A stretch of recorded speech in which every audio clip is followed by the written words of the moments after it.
అందం, ఆరోగ్యం, ఆత్మవిశ్వాసం అనూస్తో సాధ్యం. ట్రాన్స్ఫర్మేషన్ సర్వీసెస్ పైన ఫ్లాట్ 50% డిస్కౌంట్. అనూస్ సిన్స్ 1982. నమస్తే రమగారు. నమస్తే జయ. రమగారు, సాధారణంగా ఇంట్లో బెడ్రూము మనం పడుకోవటానికే వాడతాం, హాల్లో కూర్చుంటాం, డైనింగ్ రూమ్లో తింటాం. ఇన్ని అవకాశాలు లేనప్పుడు ఒకే రూమ్లోనే అన్నీ చేసుకుంటూ ఉంటాం. కానీ తినటం, పడుకోవటం, చదువుకోవటం, కూర్చోవటం అంతా కూడా మంచాల మీదే జరిగిపోతూ ఉంటాయి కొన్ని ఇళ్లలో. పిల్లలు మరీ ముఖ్యంగా చదువుకోవటం, తినడం అంతా కూడా మంచం మీద. ఎంత చెప్పినా, ఎన్నిసార్లు చెప్పినా కూడా ఆ అలవాటుని మార్చుకోకుండా ఉంటారండి. అంటే అవకాశం ఉన్నప్పుడు, ఇప్పుడు అందరి ఇళ్లలో అన్నీ ఉంటాయా అని కాదు, అవకాశం కుదిరినప్పుడు. అసలు ఇది ఎంతవరకు కరెక్టు? దీనివల్ల ఏమైనా చెడు జరిగే అవకాశం ఉంటుందా? అంటే తినొద్దు అని ఒక మాట రూపంలో చెప్పేసి వినరు, లేదా చదువుకోవద్దు, చదువు రాదు, చదువుకుంది మర్చిపోతావు, అలా అంతవరకు చెప్పగలుగుతాం. అంతకు మించి ఇంకేమన్నా మనం చెప్పి వాళ్ళని మార్పించవచ్చు అంటారా? ఇందులో మామూలుగా మంచం మీద అన్నం తింటే దరిద్రం, మంచం మీద చదువుకుంటే దరిద్రం అని చెప్తారు. దరిద్రం కాదు, అశుభ్రం. ఇది వరకు కాలంలో జయ మంచం వేసి ఉండటం అనేది అసలు ఉండేదే కాదు. ఆ ప్రక్రియ లేదు. ఏం చేసేవాళ్ళు అంటే మంచం ఎప్పుడు రాత్రిపూట వాల్చుకునేవాళ్ళు. మంచాలు ఉన్నవాళ్ళు, లేని వాళ్ళు కిందే చాప పరుచుకుని పడుకునేవాళ్ళు. పగటిపూట చాప చుట్టి ఓ పక్కన పెట్టేవాళ్ళు. పడుకునే విధానం అసలు లేనే లేదు జయ. ఎప్పుడైనా పగటిపూట మంచాల మీద కనపడితే ఏమిటి బాలింతరాల్లాగా మంచం మీద కూర్చున్నావు అనేవాళ్ళు. బాలింతరాళ్లే మంచాల మీద కూర్చోవాలి, వాళ్ళకే రెస్ట్ అవసరం. అసలు మంచం ప్రక్రియ చాలా సంవత్సరాల క్రితం అసలు లేనే లేదంటే నేను అనుకుంటా ఒక 30-40 ఏళ్ళుగా ఈ డబల్ బెడ్రూము అన్న మాట వచ్చేసింది. ఇదివరకు బెడ్రూము అనేది ఉండేది కూడా కాదు. మంచం పందిరి మంచాలు ఉండేవి కొన్ని ఇళ్లలో. ఆ కేవలం పందిరి మంచం ఒక్క గదికే, అన్ని గదుల్లోనూ తలా ఒక పందిరి మంచం కాదు, ఓ ఇంటికి ఓ పందిరి మంచం. ఎంతమంది పడుకుంటారు దాని మీద కదా? పైగా పందిరి మంచాలు జనరల్గా 4/6 లేదా 5/6 ఉండేవి. 6/6, 7.5/6 ఉండేవి కాదు. పందిరి మంచం అనేది కేవలం వివాహానంతరం కొంతకాలం పడుకోవడానికి. తర్వాత మగవాళ్లే పందిరి మంచం మీద పడుకునేవాళ్ళు. భార్య భర్త కలిసి ఎప్పుడు ప్రతిరోజు పందిరి మంచం మీద పడుకునే పద్ధతులు అసలు ఆనాడు లేనే లేవు. ఇది వరకు ఉండేవి కాదు. మనకి ఇప్పుడు పడుకోవటానికి ఒక ప్లేసు, దానికి ఒక మంచం, అది రెడీగా ఉండటం. బెడ్ రూమ్ అంటే బెడ్ ఉండాలి అనే ధోరణి వచ్చింది.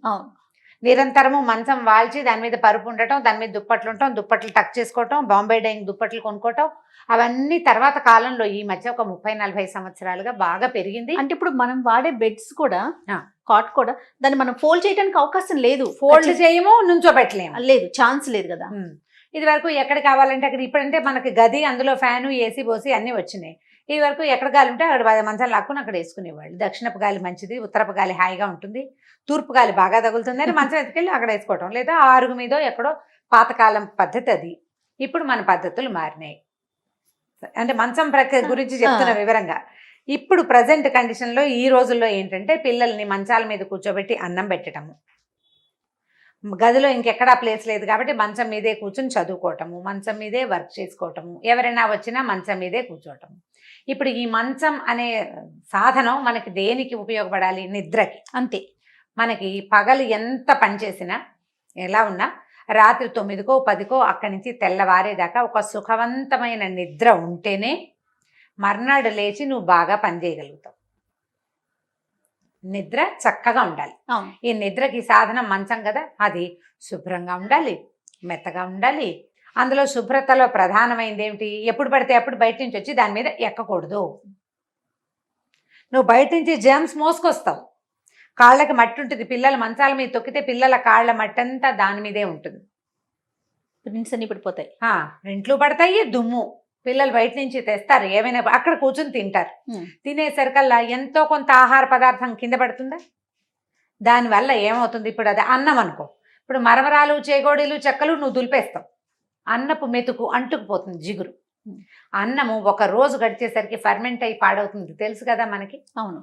అయితే బ్యాక్టీరియా డెవలప్ అవ్వదా? ఆ బ్యాక్టీరియా నువ్వు రాత్రిపూట హాయిగా పడుకోవటానికి ఉపయోగపడే మంచం మీద గనక ఆ బ్యాక్టీరియా ఉంటే నీకు ఎలాంటి అనారోగ్యాలైనా రావడానికి అవకాశం ఉందా లేదా? ఉన్నది. ఇది ప్రధానమైన విషయం.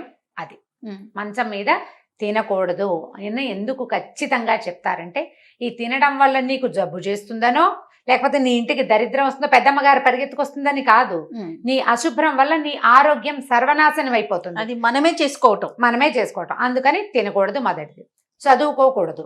ఈ మంచము పడుకునే సాధనం కదా, అక్కడ కూర్చుంటే కాసేపటికి ఒరుగుతారు, పక్కకి ఒడ్డిగిలుతారు, పడుకుని చదువుతామంటారు, రిలాక్స్డ్ గా ఉంటారు. రిలాక్స్ అయితే ఇంకేముంది చదువు. అవును, చదువు నువ్వు స్ట్రైట్ గా కూర్చొని పుస్తకం మీద దృష్టి పెట్టుకుని వీపుని దాని మీదకి కొన్ని డిగ్రీల యాంగిల్లో ఉంచితే నీ బ్రెయిన్ బాగా యాక్టివ్గా ఉండి చదివేది నీ బుర్రకెక్కుతుంది. నువ్వు ఇలా పడుకుని నావెల్ చదివినట్టు చదువుతారండి పిల్లలు, చదవరు అట్లా. అవునండి, చేస్తారు కదా. పోనీ ఈ మంచం మీద ఏదైనా పెట్టుకుని రాసుకుంటారు అనుకో, అన్ఈవెన్ కాబట్టి కదులుతూ ఉంటుందా, హ్యాండ్ రైటింగ్ నీట్గా వస్తుందా, రాదు. అంచేత సరస్వతి దేవుని అవమానించినట్టు పుస్తకాలు మంచం మీద పెడితే సరస్వతికి కోపం వస్తుందని నిన్ను భయపెట్టారు. భయపెట్టకపోతే నువ్వు వినవు కదా. మనుషులు భయం పెట్టకపోతే వినరు. దేవుడి పేరుతోటి కూడా భయపెట్టాల్సిందే మిమ్మల్ని. సాధారణ భాషలో చెప్తే అర్థం చేసుకోలేకపోతాం. భయపెడితేనే వింటావు. నీ దరిద్రం, నీకు డబ్బులు రావు, నువ్వు దుంపనాశనం అయిపోతావంటే అమ్మో డబ్బులు లేకపోతే ఎలాగా అని జాగ్రత్తగా ఉంటాం. ఇలాంటి కారణాలు చెప్పేమనుకో, మాకు అలాగే ఉండదు, మా అబ్బాయిని పడుకొని ఎవరు నేను కూర్చోబెట్టి చదివిస్తాను అని చెప్తారు. సమాధానం. దరిద్రం అని చెప్తే వింటారు, ఖచ్చితంగా వింటారు. ఈ రెండు. ఈ బయట నుంచి వచ్చిన వాళ్ళు ఫ్రెండ్స్ అందరూ మంచాల మీద చేరితే వీళ్ళల్లో ఒక్కొక్కళ్ళు ఒక్కొక్క రకం అవ్వచ్చు. ఒకడు అన్నం తినో, టీ తాగో, చారు అన్నం తినో, ఒంటి మీద చారు చుక్కలు అవి పడిన వాడు వస్తాడు. వాడి ఒంటి మీద బ్యాక్టీరియా ఎక్కడికి షిఫ్ట్ అయింది, మన మంచం మీదకి. ఒకటి. రెండో వాడు ఏవో రకరకాల ఊళ్ళో చాలా చోట్లకి తిరిగి వస్తాడు. వాడు కాళ్ళు కడుక్కుంటాడు, కడుక్కున్నా వాడి ఒంటి మీద నుంచి అవి పోవు. వాడు తిరిగిన రోడ్ల మీద ఉన్న దుమ్మంతా మన మంచం మీదే కదా. కాబట్టి ఈ ప్రక్రియలు చేయకూడదు. ఇవన్నీ దరిద్రము అది అనుకోకండమ్మా. పూర్తి ఆరోగ్యము ఇందులో ఉన్నది. అపరిశుభ్రత వాటి వల్ల వచ్చే రకరకాల సమస్యలని ముందే తెలుసుకుని మన వాళ్ళు ఇవాళ మనం ఒళ్ళు దగ్గర పెట్టుకుంటున్నాం చూడు, కాళ్ళు కడుక్కుని, చేతులు కడుక్కుని, మొహం కడుక్కుని 100 సార్లు కడిగిందే శానిటైజర్ డబ్బాలు తెక్కునుకుంటాం. అది మనకు ముందే తెలుసు మన పెద్దలకి. అందుకని ఈ పనులు చేయొద్దు అని చెప్పారు. బుక్స్లో కూడా ఎంత బ్యాక్టీరియా ఉంటుందో జయ. అవునండి, అవును. పుస్తకాల్లో చాలా మందికి నాలుగు తడి చేసుకుని పేజీలు తిప్పుతారు. అవును, అన్ని చోట్ల పెడతారు పుస్తకాలు. స్కూళ్ళల్లో పిల్లలు ఎవరైనా క్లాస్లో పిల్లలకి రకరకాల చిన్న చిన్న వేళ్లకి అనారోగ్యాలు, చిన్న చిన్న చర్మ సమస్యలు ఉంటాయి. వాళ్ళ పుస్తకం మన ఇంటికి వస్తే అది మన మంచం మీద చేరుతుంది. పిల్లాడికే కాదు పెద్దవాళ్ళకు కూడా అంటుతుంది, అందరికీ అంటేస్తుంది. అమ్మ ఇది పాతకాలపు ధోరణిగా, ఒక పురాతన బూజు పట్టిన భావంగా భావించకండి. ఒకవేళ అలాంటి ఉంటే ఆ బూజుని మీ బుర్రలో ఉందని తెలుసుకుని దాన్ని తీసి పక్కకు పెట్టండి. ఎంత చిన్న ఇల్లు అయినా వంట చేసుకునేందుకు ఒక ప్లేసు, మంచం వేసుకునేందుకు ఒక ప్లేసు, తినేందుకు ఒక ప్లేస్. ఇప్పుడు ఈ వంటకి మంచానికి మధ్యలో గ్యాప్ ఉంటుంది, అక్కడ కింద కూర్చొని తినండి. కింద కూర్చుని తినండి. బాస్పెట్లు వేసుకుని కింద కూర్చొని కనుక శుభ్రంగా కంచం నేల మీద పెట్టుకుని తింటే పొట్టకి మంచిది. ఆహారానికి కంచానికి నోటికి అంత గ్యాప్ ఉండాలి. ఉంటే మీకు పొట్ట కూడా చాలా హెల్దీగా ఉంటుంది. ఒళ్ళో పెట్టుకుని తింటాం, కంచం చేత్తో పుచ్చుకు తింటాం లాంటివి చేయబోకండి. ఈ కంచాన్ని ఎత్తి మంచం మీద పెట్టకండి. అన్నం కాదు కదా అని స్నాక్స్ని మంచం మీద కొప్పుకున్నాం అనుకో, నెక్స్ట్ అన్నం ఎక్కేస్తుంది తర్వాత. అవునండి, మన ఏజ్లో మనం స్నాక్స్ని మంచం ఎక్కిస్తే పిల్లల ఏజ్కి మంచం అన్నం ఎక్కేస్తుంది. ఎక్కించకండి. ఇవన్నీ ఆరోగ్యం కోసం చెప్పబడిన శుభ్రతలే తప్ప ఇందులో చాదస్తము, వెనకబడినతనము, పాతకాలపు పురాతనపు ధోరణి ఏమీ లేదు. మనం అనుకుంటూ ఉంటారు రమ్మగారు, బెడ్షీట్ మార్చేస్తున్నాం కదా అనుకుంటాం. బెడ్షీట్ వరకు మారుస్తున్నాం, బెడ్ని ఎక్కడ మారుస్తాం? బెడ్ మార్చాం కదా, దాన్ని పద్దాక మనం ఎండలో వేయటానికి అవ్వదు, తీయటానికి అవ్వదు, దాంట్లోకి వెళ్ళిపోతుంది కదా బ్యాక్టీరియా. ఏం చేయాలంటే కనీసం 2 నెలలకు ఒకసారి, నెలకైనా మీకు కుదిరితే వ్యాక్యూమ్ క్లీనర్ ఉంటే క్లీన్ చేసుకోవటం. అందరిళ్లలో వ్యాక్యూమ్ క్లీనర్లు ఉండవు కదా. నా మంచి మెథడ్ ఒకటి చెప్తాను. ఒక పాత దుప్పట్లు కొన్ని ఉంచుకోండి. పిల్లో కవర్స్ 4-5 రోజులకు ఒకసారి దిండు కవర్లు మార్చుకోండి. ఎక్కువ జతలు లేవు మన దగ్గర, 3-4 జతలే ఉన్నాయి. శుభ్రంగా ఉతికి ఎండలో ఆరేసుకోండి. పిల్లో కవర్లు మార్చండి. ఈ దిండు పరుపుకి ఆ పై కవర్లు తీసేసి వాటికి ఈ దుప్పటిని, ఒక పాత దుప్పటిని నీళ్లలో తడిపి పిండేసేయండి. గట్టిగా శుభ్రంగా పిండేయండి. నీళ్లు లేకుండా భార్యాభర్త చేరో పక్కన పట్టుకుని గట్టిగా పిండమంటే నీళ్ళు పోతాయి. తడి ఉంటుంది కానీ నీరు ఉండదు. ఈ తడి దుప్పటిని ఎత్తి ఈ మంచం పరుపు మీద, ఆ దిండు మీద పడేయండి, పరిచేసేయండి శుభ్రంగా.